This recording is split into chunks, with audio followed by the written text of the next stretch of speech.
आज हम मेवात में हैं, राजस्थान के रामगढ़ में, और हमारे साथ ज़फ़र यदुवंशी हैं, ज़फ़र मेव यदुवंशी।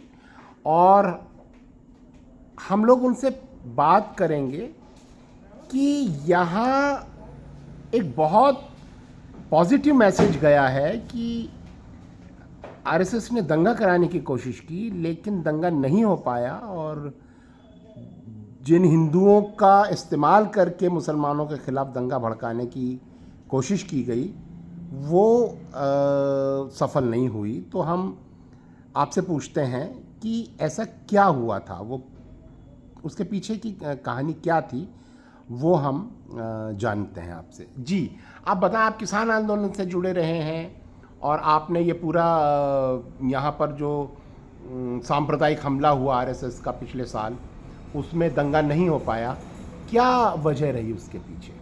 मैं सबसे पहले तो हिमांशु कुमार जी का मेवात की धरती पर स्वागत करता हूं और उनका धन्यवाद भी करता हूं कि उन्होंने इस रास्ते को चुना।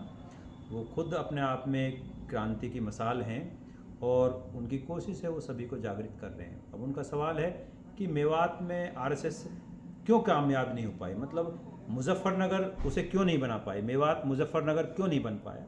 तो इसके पीछे एक कहानी है। मुझे मतलब मैं अगर मेरे से आप 2 शब्दों में पूछना चाहें, अगर किसान आंदोलन नहीं हुआ होता तो ये तय था कि मेवात मुजफ्फरनगर बनता, ये तय था। मेवात मुजफ्फरनगर इसीलिए नहीं बना कि इस बीच में किसान आंदोलन हो गया और उसका एक ग्राउंड लेवल पे एक असर था। 2-3 जो मेरे अपने अनुभव आए हैं मैं आपके सामने शेयर करना चाहूँगा कि किस तरह ज़मीन पे चीज़ें जुड़ गई आपस में, किसान किस तरह आपस में नज़दीक आ गया। तो मैं जैसे पलवल बॉर्डर पर था, क्योंकि मैं संयुक्त किसान मोर्चा है उसकी नेशनल बॉडी का मेंबर भी रहा था, और जैसे अलग अलग बॉर्डर थे, सिंधु बॉर्डर था या टीकरी बॉर्डर था, इसी तरह पलवल बॉर्डर था। तो पलवल बॉर्डर में 6 आदमियों की एक कमेटी भी थी, तो उसका सदस्य भी था। तो ये सारी चीज़ें होते हुए देख रहा था, कैसे मूवमेंट चल रहा था, उसका हिस्सा भी रहा था। तो वो चीज़ों को मैंने महसूस किया था। तो एक थोड़ा सा उदाहरण मैं आपके सामने देना चाहूँगा। जो पलवल जो हमारा मोर्चा था, वहाँ जो गुरुद्वारा कमेटी थी वो ग्वालियर की थी, मध्य प्रदेश की। तो डेली का खर्चा होता था, गुरुद्वारा कमेटी अपने हिसाब से चीज़ों को मैनेज करती थी। और हमारा लगभग 2 से 3 क्विंटल दूध, क्योंकि सर्दियों का वक्त था, लग जाया करता था चाय वगैरह में। उसके लिए हम 10 से 15 हज़ार रुपये पे करते थे। तो हमारी ये चिंता का विषय था सभी साथियों के लिए, गुरुद्वारा कमेटी के लिए भी, कि कैसे इस पैसे को हम मैनेज करें, ये नहीं खर्च होना चाहिए जो खर्च हो रहा है। वैसे तो कहने को तो पलवल का आसपास का ये जाटों का एरिया भी है, लेकिन सच्चाई ये है कि दिल्ली के नज़दीक का जो जाट है, और हरियाणा में वैसे भी सही है, तो वहाँ वो दूध जो हो रहा है तो उनके घर की पूर्ति के लिए हो रहा है, और उसमें भी वो 60 से 70% दूध परचेज करता है। उसके पास ये नहीं है कि वो दूध कहीं प्रोवाइड कर दे। दक्षिणी हरियाणा में जो मैं देखता हूँ, वहाँ दूध अगर किसी के पास मिलेगा आपको, जो बेच रहे हैं सरप्लस दूध अगर किसी के पास है, तो वो गुजरों के पास है या फिर मेवों के पास है, उनके पास दूध अच्छा है, वही बेचते हैं दूध को। तो इसलिए हम उन्हीं से परचेज कर रहे थे। गुजर थे आसपास, तो वहाँ से दूध परचेज होता था, जाटों से नहीं आ पा रहा था, इसलिए दूध हमें परचेज करना पड़ रहा था। तो ये समस्या थी कि दूध हम कैसे लाएं। तो मेरी जिम्मेवारी लगाई कि भाई दूध का अरेंजमेंट कीजिए, मेवात से हो जाए तो और बेहतर। मेवात हमारे पलवल बॉर्डर से लगभग 10 से 12 किलोमीटर दूर पड़ती थी। अब मेरा अपना अनुभव जो आया था, एनआरसी सीए मूवमेंट में थोड़ा था मैं, तो उस दौरान मौलानाओं से मेरा बड़ा अच्छा संपर्क बन गया था, क्योंकि एनआरसी सीए मूवमेंट में हम उसका हिस्सा रहे थे। तो मैंने ये प्रॉब्लम उनसे जाकर डिस्कस करी कि मौलानाओं से कि कैसा करना चाहिए। इस दौरान मौलाना अरशद साहब जो थे मीरखेडला वाले, वो अपने हिसाब से काम कर भी रहे थे। तो जब मौलानाओं से डिस्कस करी तो उन्होंने इसका बहुत अच्छा सोल्यूशन निकाला। तो होता क्या था, ये हमारे गांव में, हमने हर गांव में किया, तो हर गांव में 5 से 7 मस्जिद तो होती हैं, बड़े गांव में 20-20 मस्जिद थी। तो मौलाना क्या करते थे, सुबह सुबह अनाउंसमेंट कर देते थे एक मस्जिद में, भी फलाना इस मोहल्ले की इस मस्जिद पे हमारी कैन रखी है, तो हमें 2 क्विंटल दूध की ज़रूरत थी, वो कैन रख दी जाती थी, और किसी घर से आधी किलो, किसी से पाव भर वो दूध आ रहा था। इसमें कोई शक नहीं था, ग्राउंड पे उस मूवमेंट से, जो किसान मूवमेंट चल रहा था, लोगों का बहुत ज़बरदस्त प्यार था, और दूध के रूप में हमें नज़र भी आया। हम 2 क्विंटल दूध की उम्मीद कर रहे थे, वो 5 से 6 क्विंटल दूध डेली हमारे पास आने लग गया एक मस्जिद से। एक गांव में हमारे 5 से 6 दिन निकल जाया करते थे आसानी से, वहाँ से दूध इकट्ठा हो जाया करता था। बाद में धीरे धीरे क्या हुआ कि दूध के साथ गांव वालों ने ये सोचा, ये उनके अपनी तरफ से आने लग गया, खुद से खुद होने लग गया कि वो दूध के साथ साथ कुछ सब्जियां, कुछ फल फ्रूट और भी जो हमारी ज़रूरत की चीज़ें थी, जो गुरुद्वारा कमेटी को ज़रूरत पड़ती थी, वहाँ लंगर के लिए जो ज़रूरत पड़ती थी, वो भी दूध के साथ पहुँचाने लग गए आसपास के गाँवों से, और हमारे पास पूरी सुविधाएं हुआ करती थी। मेरा भी ये काम था, जैसे हम कमेटी में हुआ करते थे तो जो भी सामान गांव से आया करता था, जो हमारा मंच बना हुआ था, हम वहाँ उसको दिखाया करते थे, जो लोग उसे लेकर आया करते थे, जो गांव की कमेटी लेकर आया करती थी, उनको वहाँ मिलाया करते थे। तो इसमें एक अजीब वाक़या मैं एक बताना चाहूँगा, ऐसे फिर लगातार हुए थे जो मेरे सामने हुए थे। तो हमारे यहाँ क्या था, एक गाँव है जाटों का, एक भंगूरी गाँव है, सहरावत पालों का गाँव है, ऐसे कई गाँव हैं।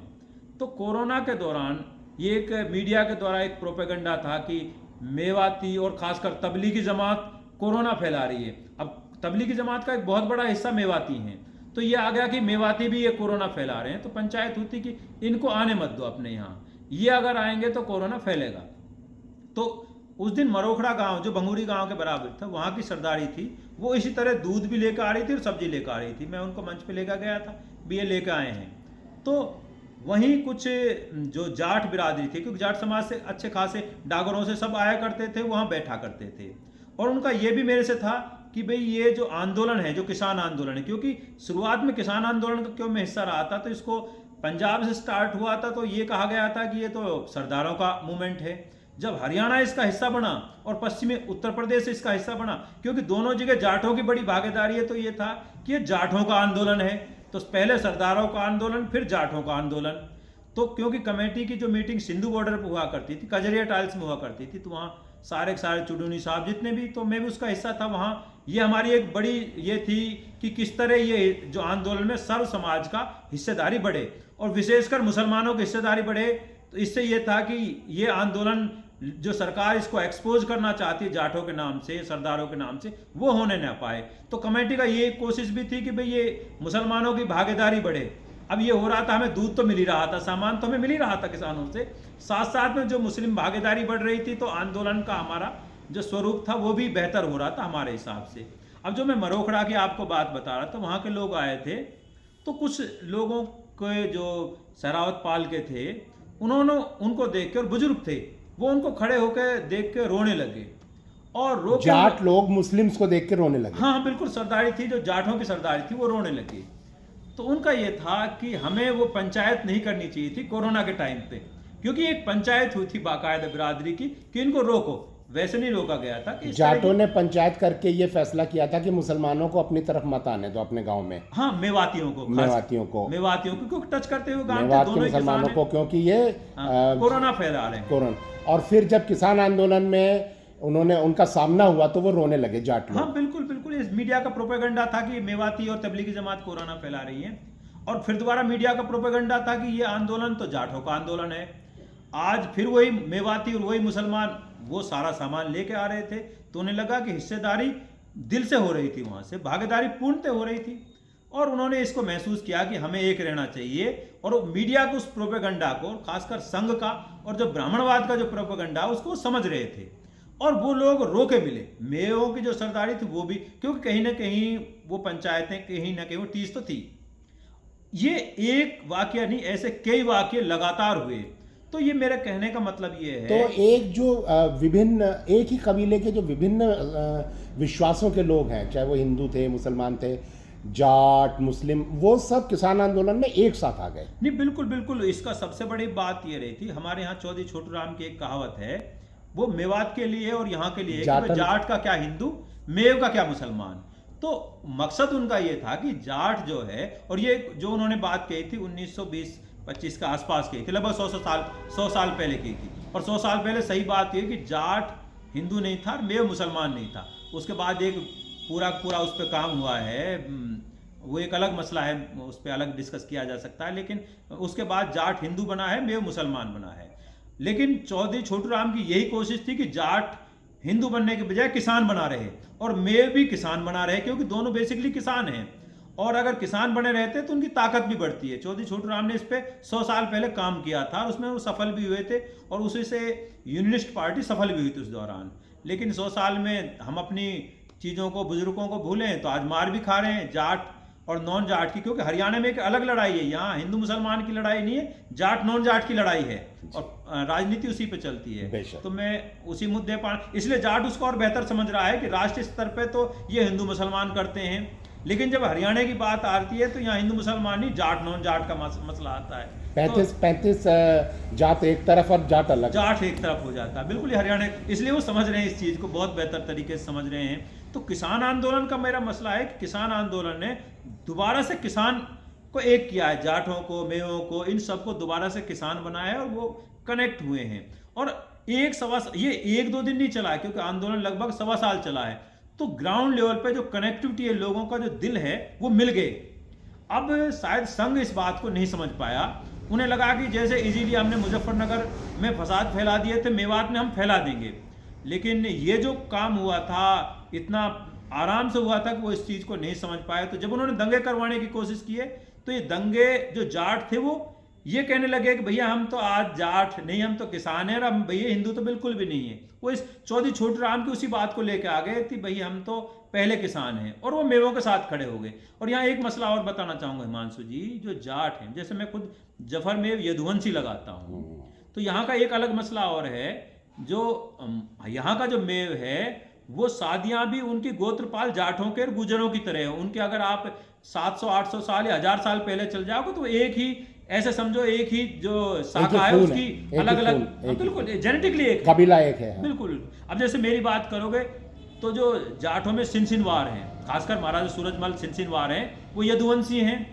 और जो मेवों में 5 पाल हैं यदुवंशियों की हैं, वो जेनेटिकली उनके ज़्यादा नज़दीक हैं मेवों की और पालों के नज़दीक। हम अगर देंगड़ों की बात करें तो उनके कंपेयर में हम सिनसिनवार के ज़्यादा नज़दीक है, जेनेटिकली एक है। और ये बात सब जानते भी बहुत अच्छे से।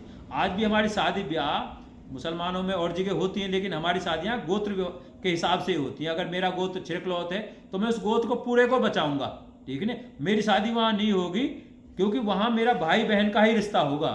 हमारे उन गोत्रों को, यही जाटों में है, यही गुजरों में, तो हमारा जो पहला वो कनेक्टिविटी है आपस में।